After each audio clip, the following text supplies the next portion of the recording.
성탄절 바로 지키기 운동을 하는 곳은 OW 운동을 하고 있습니다. with라고 하는 것은 우리 교회 소식지 with, 우리라고 하는 뜻을 갖고 있는데 5가지 with 운동을 하고 있습니다. 한번 화면을 통해 보실까요? 1. with Jesus, 예수님과 함께. 두 번째, with family, 가족과 함께. 세 번째는 with neighbor, 이웃과 함께. 네 번째는 with holiness, 좀 거룩하게. 마지막 5번째는 with silence, 조용하게. 이런 이제 성탄절을 이렇게 하는 것이 좋겠다, 그런 운동을 참 공감이 간다, 그런 생각이 듭니다. 동방에서 온 현자들이 예루살렘에 와서 물었습니다. 유대인의 왕으로 나신 분이 어디 있느냐? 자, 오늘 본문 2절 화면을 통해서 다시 한번 읽어보겠습니다. 유대인의 왕으로 나신 이가 어디 계시냐? 우리가 동방에서 그의 별을 보고 그에게 경배하러 왔노라 하니. 왕으로 나신 이가 어디 있느냐? 유대인들에게는 정말 생뚱맞는 질문이었습니다. 왜냐하면 헤롯이라는 왕이 있었기 때문에. 당연히 태어나면 왕궁에서 태어났겠죠. 그런데 낯선 사람들이 와서 왕이 어디서 났느냐? 이렇게 물었다는 겁니다. 물론 여기에서 또한 비극이 시작이 되기도 했습니다. 영국의 시인 T.S. 엘리엇이라고 하는 사람이 있습니다. 이 사람은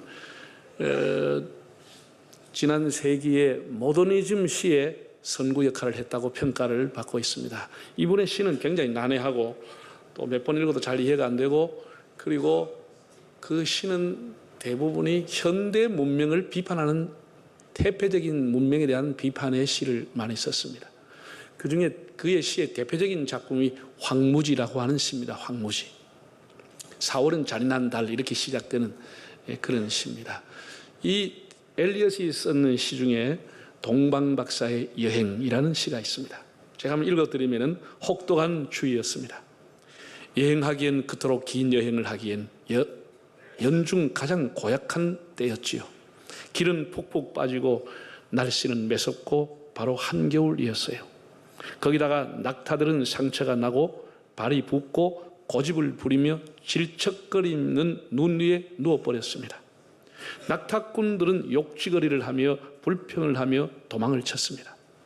밤에는 모닥불도 꺼지고 쉴만한 곳도 없었습니다. 도시는 적대적이고 시골은 불친절했습니다.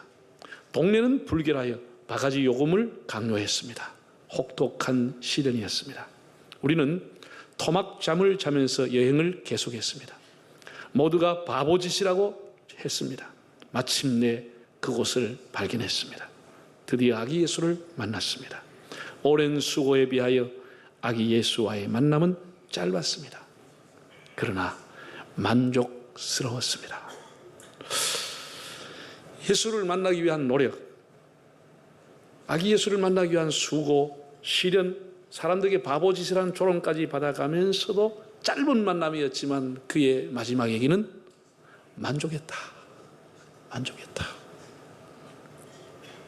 동방박사들이 과거를 회상하는 형식을 빌려서 쓴 시입니다. 그 이후에 또 몇 절이 있는데 그 이후에 이렇게 기록되어 있습니다. 동방박사를 만난 이후에 생각해보면 이 모든 일은 오래전에 있었던 일입니다. 나는 다시 그 일을 한 번 더 하고 싶습니다. 내 나라인 왕국으로 돌아왔지만 내 마음은 편치 않습니다. 이것이 엘리엇의 시입니다. 예수를 만난 이후에 그의 삶은 편치 않다.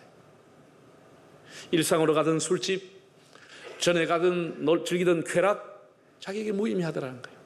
예수를 짧게 만났지만 자기 일상이 불편해져 버렸다는 것이죠.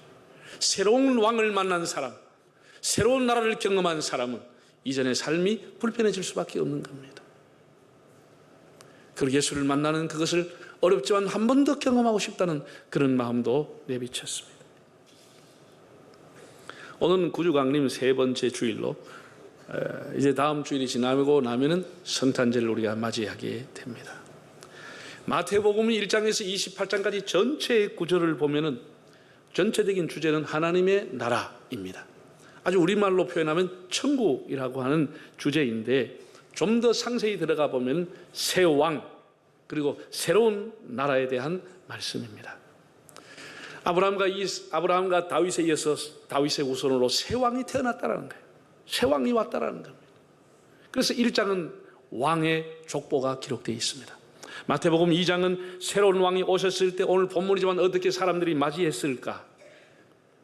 거절한 사람, 안티그룹, 헤롯과 서기관 바리새인이 있었는가 하면은 멀리서 정성껏 예물을 준비해서 대왕을 찾아왔던 무리들도 있었다라고 새 왕을 맞는 사람의 자세가 나와 있습니다.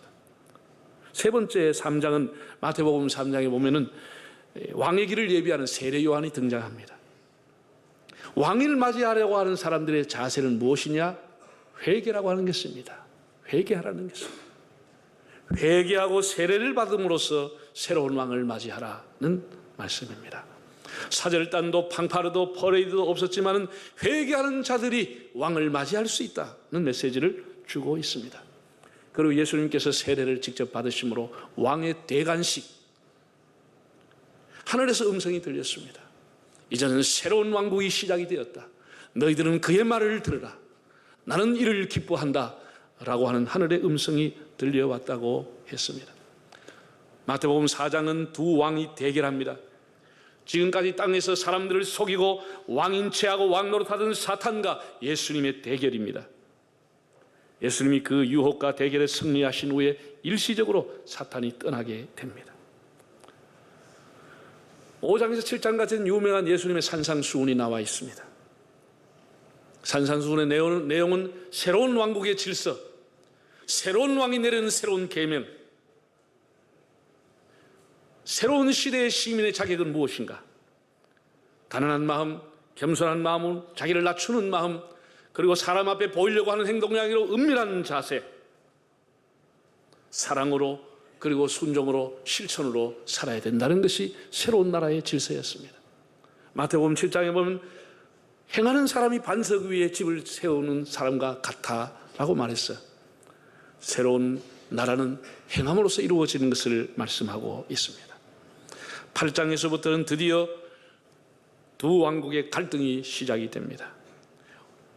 새로운 왕이 새로운 왕국을 건설한 일꾼들을 직접 부르시고 그들을 훈련시키며 이들에 대해서 사사건건 시비를 거는 갈등의 사람들이 있었음을 8장에서 20장까지가 전해지고 있는 내용입니다. 21장에 가면은 왕이 나귀를 타시고 예루살렘으로 입성하시고 군중들이 환영하는 이야기가 나옵니다.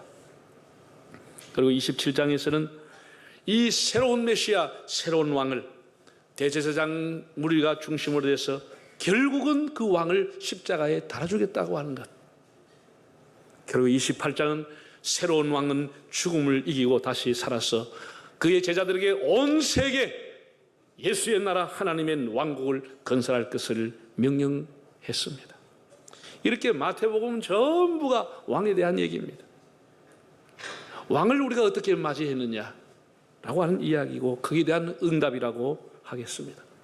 오늘도 주님은 우리 한 사람 한 사람을 하나님의 나라의 왕국의 건설자로 불러주셨습니다. 여러분, 세상의 왕은 어떻죠?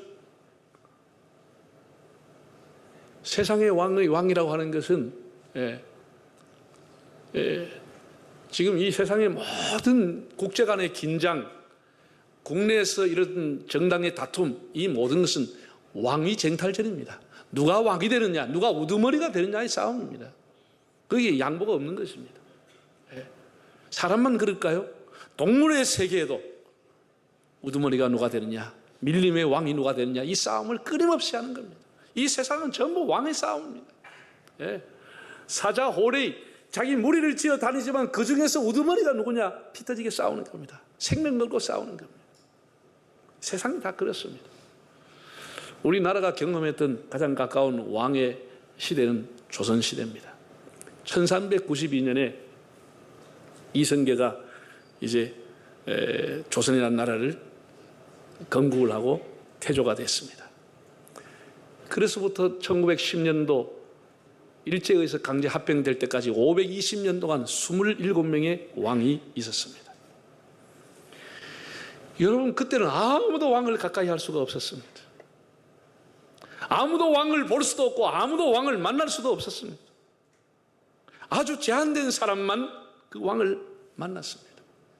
아주 제한된 사람만 왕을 가까이 하고, 그들도 늘 왕을 만날 때마다 허리를 접고 전하하고 엎드렸습니다. 왕과 같이 사는 부인도 왕을 함부로 못 만났습니다. 그 왕이 자기 방에 올 때마다 절하고 상감마마하고 이웃 사촌처럼 살았습니다. 네, 모두가 왕을 함부로 대하지 못하고 아주 새로운 별세계에 사는 사람처럼, 그 왕은 사람들과 다정하게 지낼 수도 없었습니다. 여러분, 왕궁에서 쓰는 언어가 달랐습니다. 일반 사람하고 달랐습니다. 밥을 뭐라 그러지요? 왕궁에서는 수라라고 합니다. 수라. 왕은 수라를 하루에 5번 먹었습니다. 조선시대 사람들 하루 2끼도 먹기 어려웠는데 하루 한 끼 먹고 그냥 넘어가고 하는데, 왕은 하루 5번 먹었습니다. 7시에 일어나서 죽을 먹고 10시에 아침 수라 먹고 오후 1시에 점심 수라 자시고, 또 오후 또 간식을 드시고 오후 5시에 저녁 수라를 드시고, 밤에는 침수 들기 전에 야참을 드시고, 그 사이사이 전국에서 올라온 유명한 상품들, 진상품 올라와가지고 탕제를 드시옵소서, 뭘 잡수시옵소서 하니까 하루 종일 왕이 걷는 것도 천천히 걷고 운동도 뭐하고 하루 5끼 먹고 탕제까지 먹어놓으니 간이 견딜 수 있겠습니까? 너무나 조선시대 왕이 불쌍한 거예요. 불쌍한 거예요. 이거 하면 이거 뭐 전화 그건 안 됩니다. 뭐 하겠죠. 나가려고 해도 뭐 하겠지. 그 구중궁궐에 갇혀가지고 하루 5끼에다가 간식까지 먹어 제키니 어떻게 사람이 장수할 수 있겠습니까? 그때 누군가가 신하가 왕의 건강을 생각해서 새끼줄을 똘똘 감아가지고 축구공처럼 만들어서 족구라도 했으면 오래 살 건데, 소화가 된가, 축구를 할 수 있냐, 무슨 그네를 타면 그네라도 한번 타고 무엇을 이걸 했으면 소화라도 됐겠는데, 왕이 그런 거 할 수 있습니까? 그런 천한 백성이나 하는 짓이지, 왕이 그런 거 하면 안 된다. 아니 되옵나이다. 다 이러니 뭐 아무것도 할 게 없는 거예요. 종일 먹고 누자고. 그래, 그거 어떻게 살겠어요? 참 불쌍한 게 왕이에요. 테니스를 쳐보나 몰라요. 그래서 여러분, 왕이 쓰는 용어가 다릅니다. 왕이 앉아있는 의자를 뭐라 그러죠? 용사이라 그럽니다. 용상. 왕이 입는 옷을 뭐라 그래요? 용포라 그래. 그 이만한 용이 한 마리 걸려 있어. 새파란 거 입으면 청포, 빨간 거 입으면 홍포. 이거 입고 세자 때부터 용포 입고 다니는 거예요. 왕의 얼굴이 뭐라 그래? 용안이 좋나이다. 얼굴이라 하지 않아. 다 용안이라 그래. 다. 왕이 흘리는 눈물 뭐라 그래? 왕의 눈물이라 그래. TV 드라마 났잖아. 왕의 눈물. 왕이 소화가 안 되니까 방구를 하면 벙 끼면은, 방구라고 소화하면 큰일 난 거예요. 왕의 끼는 방구를 뭐라고 한다 아세요? 저는 내가 가르쳐 드렸는데 통기라 그래. 통기. 통할 통자 기운기자. 기운이 펑 통했다. 전하 통기하셔서 시원하시겠나이다. 통기에다 그래. 통기. 내가 우리 교인들이, 수술한 교인들, 여자 집사님이고 뭐 신방 가면 참 체면이 없어요. 목사님, 제가 방구가 나와야 음식을 먹는데 목사님 기도 한번 해주이소. 그래가지고 붙들고 또 주여 뻥 터지게 하여 주시옵소서. 통기하게 하여 주시옵소서. 그걸 통기라 그래. 통기. 기운이 통해버렸다. 이렇게 왕이 구중궁궐 속에 갇혀 살아가는 게, 우리가 왕이 대단한 것처럼 보이지만 유리알 속에 살아가는, 유리알 속에 너무 그렇게 살아가는 거예요. 아무도 만날 수 없지. 아무거나 먹을 수도 없고, 보리밥 된장 쓱쓱 비벼 먹으면 소화 잘 되고 통기가 잘 되는데, 그걸 먹나? 왕이 좋은 거 차려가지고 상궁이 가는 데마다 안 먹으면 따라가서 갖다 대접하니 그 먹고 어떻게 소화가 되겠어? 아무나 만날 수 없지. 한번 성질하면 욕도 한번 해버리는데 그것도 못하지. 그래, 참 그런 거예요. 여러분, 우리 예수님은 그렇게 오지 않았습니다.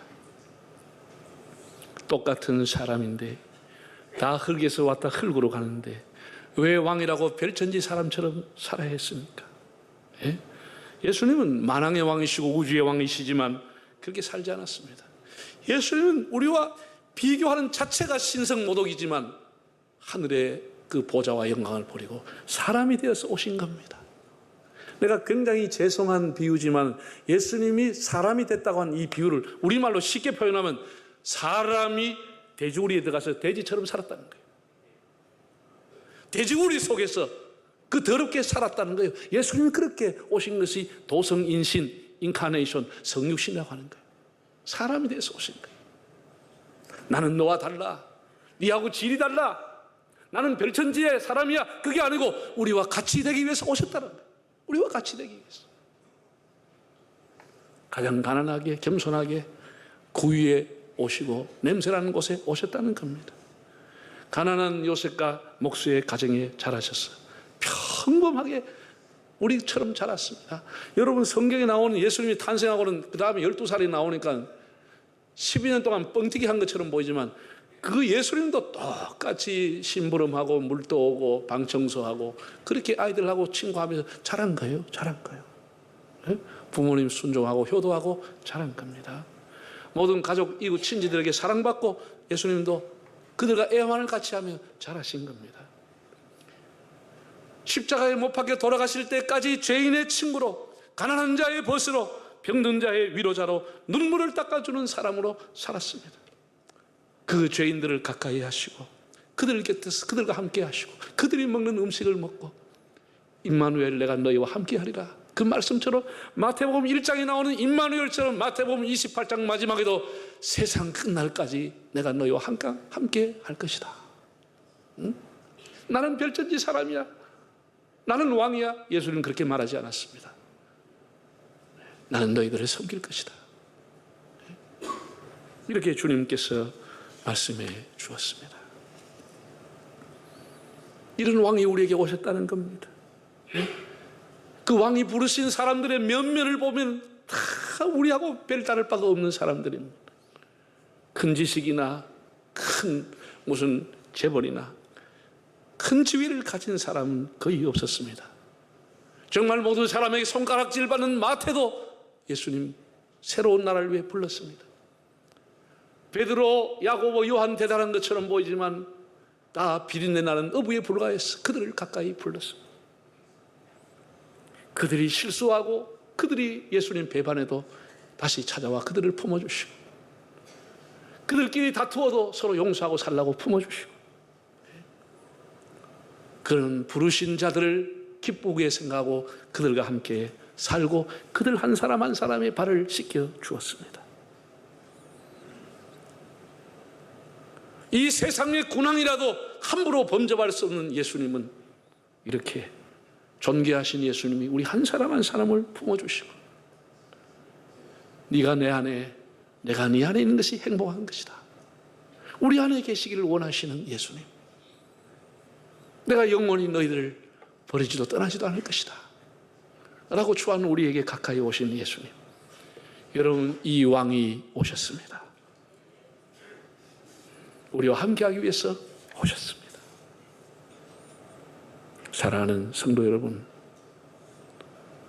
우리 한 사람 한 사람이 이 왕으로부터 부름을 받았습니다. 우리가 최고의 왕을, 우주의 대왕을 모신 사람답게 그분의 삶을 본받고 그분의 교훈을 따르고 그분을 가까이 하는 것이 우리의 삶의 최대의 목표인 것입니다. 왕이 가신 길, 왕의 정신, 왕의 마인드, 왕의 철학, 왕의 삶을 본마다 삽시다. 하나님이 축복하신다고 해서 흥청망청 먹고 놀고 대접받고 박수받고 우리 인생을 그런데 쏘으면 안 되는 겁니다. 예수님의 정신, 주님의 사랑을 실천한 그곳에 주님이 계십니다. 우리가 해마다 연말이 되면 좋은 이웃 통해서 우리가 연탄을 기부하고 또 연탄 어려운 사람들 배달하고 있습니다. 금년에도 수천 장이 도왔습니다. 이번 주 토요일 날 또 합니다. 우리가 작은 산타가 돼서 또 찾아가는 운동을 하고 있습니다. 여러분 다 아시는 바와 같이 우리는 정말 과거와 비교할 수 없을 정도로 잘 먹고 잘 살고 있습니다. 잘 입고 있습니다. 우리 집들 다 잘 꾸미고 살아가고 있습니다. 요즘 태어난 아이들 보세요. 정말 어떻게 얼굴이 그렇게 잘생기고 야무지게 생기고 똘똘하게 생기고 이쁘게 생겼는지. 세계에서 어느 나라, 좀 미안하지만 어느 나라보다도 우리나라 애들이 정말로 대단하고 예쁘잖아요. 잘생겼잖아요. 제가 자랄 때에도 참 동네 애들이 참 중에 좀 거시기한 애들도 있었는데 이 얼마나 애들이 잘생겼는지 몰라. 정말 한국 애들이 너무너무 이쁘고 잘생겼어요. 이렇게 우리가 풍요와 좋은 곳에 살면서도 우리 마음이 너무 찌들어져 있는 거예요.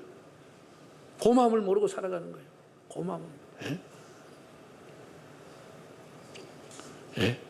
여러분, 우리가 이 생각을 좀 연말이 되고 내년에 참 어떻게 살아야 될까 생각을 좀 바꿔보자고.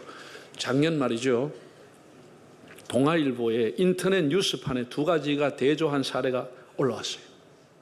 충격을 받았어요. 똑같은 말기암 환자예요. 시한부 인생이. 똑같은 시한부 인생인데 두 사람이 서로 다르게 살았어요. 한 사람은 젊은 사람인데 모은행의 서울의 모은행의 대출 과장으로 있는 분인데 직장암 3기였어요. 항암 치료를 받으면서도 고객의 정기 예금을 해지하고 11억을 빼돌렸습니다.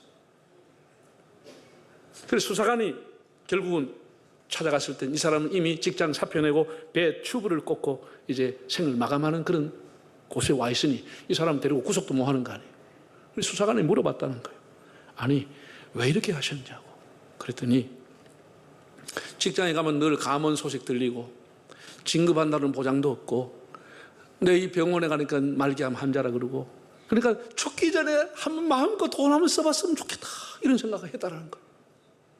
여러분, 사람이 죽기 전에 뭘 정리하고 가려고 하는데 마음껏 써보고 싶다. 이 사람도 참 희한한 사람이야.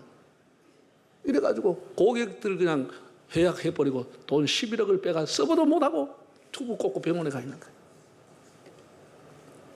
두 번째 사람은 충북 제천의 오모 씨라는 분인데 정형외과 의사입니다. 이분도 대장암 말기가 판정을 받았어요. 의사도 별 수 없어요. 대장암 말기 판정을 받았는데 병원을 정리하고 의학도 시절에 한번 봉사해야 되겠다는 늘 생각을 못하고 살았는데 이제 남은 생에 얼마라도 봉사해야 되겠다고 생각하고 국내외 상간벽지에 의료 무료 봉사를 하고 항암 주사를 맞고 네팔로 가서 히말리아 산 밑에 환자 500명을 진료하고 왔다는 거예요. 네? 똑같은 암 환자고 말기 시한부 인생인데 어떻게 살아가는 게 이게 다르냐 말이죠.